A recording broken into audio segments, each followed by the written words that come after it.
Flying Tank is a shoot 'em up game. You do a lot of shooting, like a Texas amount of shooting. Just wait until you unlock the Biden Blast.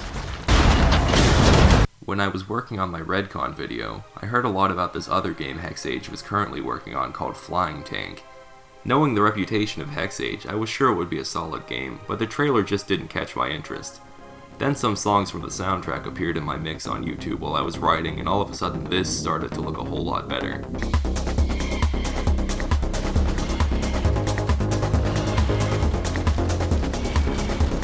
To be honest, music is probably the sexiest aspect of video games. It can make bad gameplay tolerable. It can make a bad story into a badass story. It'll keep a game in the back of your head for a long time. But to get back on topic after that scripted tangent, Flying Tank is an arcade-style action game by the legendary mobile developer Hexage that is currently in early access, and it's their only shoot-'em-up game since Radiant. It of course comes with the usual level of polish expected from games by these guys, along with familiar design decisions and no shortage of what I'll call Hexageisms.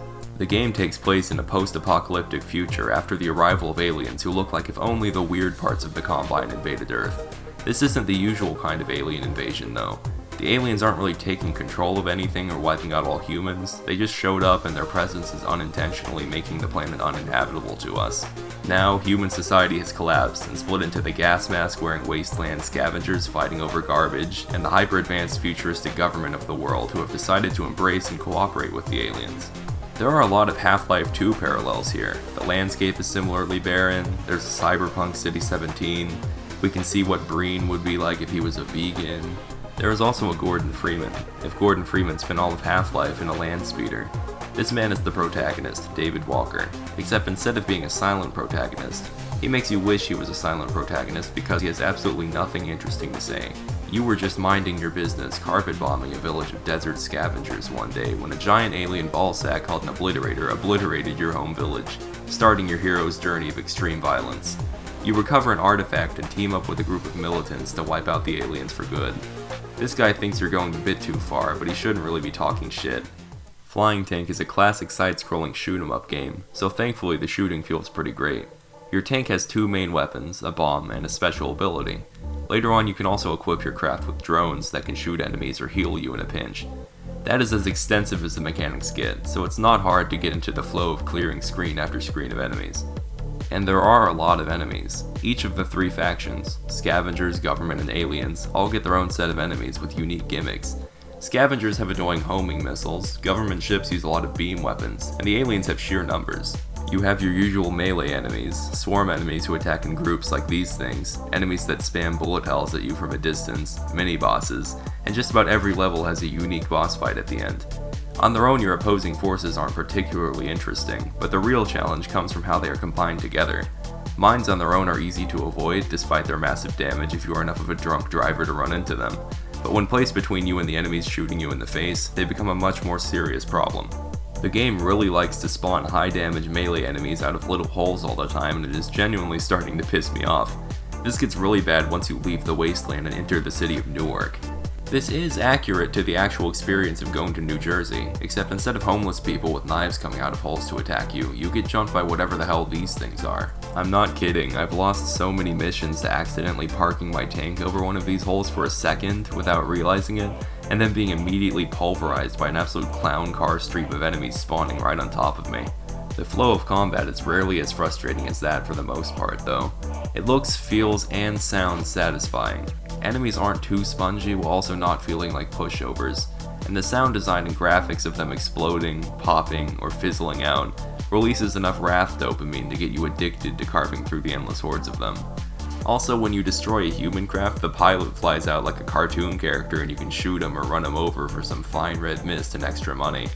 It really just reminds you of how much of a body count you rack up in this game, especially later. The game's level design is a real mixed bag though. Levels in this game are long, they just drag on. Each one feels like a whole journey. But not a fun type of journey, more like a the road type of journey. Some use this well to establish lasting set pieces or to explore a specific gimmick, and some just feel like they are throwing a whole mixed bag of different enemy configurations at you randomly, and make you wonder why they didn't just split it up into multiple levels.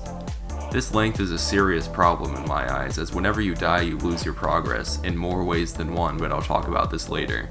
It is a drag to have to replay 4 to 8 minutes of filler in a bad level just to get back to the boss fight at the end that you died to. It can work well though. Let me show you an example in a level I really did like, Devastation. A huge scavenger war train is speeding through the desert and you need to stop it. You enter a minefield, then you have to fight enemies in the minefield while dodging the mines. Then, after leaving the minefield and trashing a few more villages, you get to the train itself, which is a great boss fight. It's a gargantuan train with dozens of turrets and a huge cannon, with a swarm of enemies in tow, and you have to destroy the whole thing piece by piece. A really great and badass level, right? Then you play a level like Night Raid, which is mostly filler and different encounters with the most annoying enemy in the game. Oh, and goon pipes to screw you over. The boss fight is just a bigger version of the most annoying enemy in the game and you have to fight 2 of them, god damn it. Most levels fall on a scale between these 2 extremes. The next most important part of the game is the customization system. Flying Tank is a game about flying tanks after all, and there are a lot of them. As you progress through the missions, you unlock more and more different vehicles to choose from, each with their own strengths and weaknesses. There are fragile but fast ones like the Tulsi, slow but durable craft like the Rust Runner, and a few that are somewhere in between. The craft you choose will have a large effect on how you go through a level. If you play a fast tank, you can zoom all over the screen to dodge enemy fire as fast as your reflexes will let you, but the usually low health pool means you can only take a few direct hits before getting scrapped. Inversely, if you play as a tankier tank, you can tank even more damage but are less able to avoid it because of your low speed, meaning your durability will allow you to focus primarily on attacking. You will never be invincible though, so no matter how much health you have, you'll need to clear the screen quickly if you want to last till the end. Then you choose your weapons. There are a lot of them. You can get balls of plasma, laser beams, machine guns, miniguns, and depleted uranium cannons. Some do burst damage, some are effective at dealing concentrated damage over time. Some are great against groups of enemies, some excel at disintegrating heavy targets. Some are precise and long range, some are overwhelming but short range. The flag cannon is totally overpowered. Also, all weapons are essentially equal. There are no heavy weapons or light weapons, and all tanks can equip 2, no questions asked. This means there isn't any restriction of certain heavy weapons to larger tanks or anything like that, which is standard to most games in the genre. You can also choose upgrade modules that give your tank special bonuses, and unlock new specials for active bonuses during battles like slowing down time or creating a force field. All of this lets you create some unique builds. Check out my Tulsi with a magnet-guided minigun and piercing laser. It can dart around projectiles, melt bosses, and disintegrate whole groups of enemies in an instant.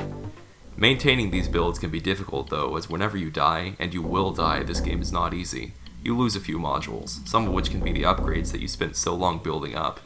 Which upgrades are available to buy at any given time is also random, so hopefully a really special one that defines your build isn't what got lost, or you might not be able to find it again. The ability to customize your vehicles really adds a lot to the replayability and fun of the game, but some aspects could have been handled better maybe, like a less RNG based way to get upgrades. It is a simple system for a simple enough game, and it is good that the main focus is on the shooting and not the logistics of your guns. It really helps you focus on all the carnage you're going to create. The game has a pretty simple story that I'm not going to go into too much here. Basically, you recover a part of the alien that destroyed your home, which produces a signal that can sever an alien's connection to the hive mind. Then you team up with the anti-alien Earth Reclamation Forces who want to use it to wipe out the aliens, but the pacifist president doesn't want you to for a variety of reasons. Also, the leader of the scavengers is just kinda here for some reason. He's funny, but feels like he's only there because the scavengers needed a figurehead for the player to talk to. The plot is kinda messy and disjointed. A lot of things just happen or get introduced out of nowhere, like the horrific psychic baby.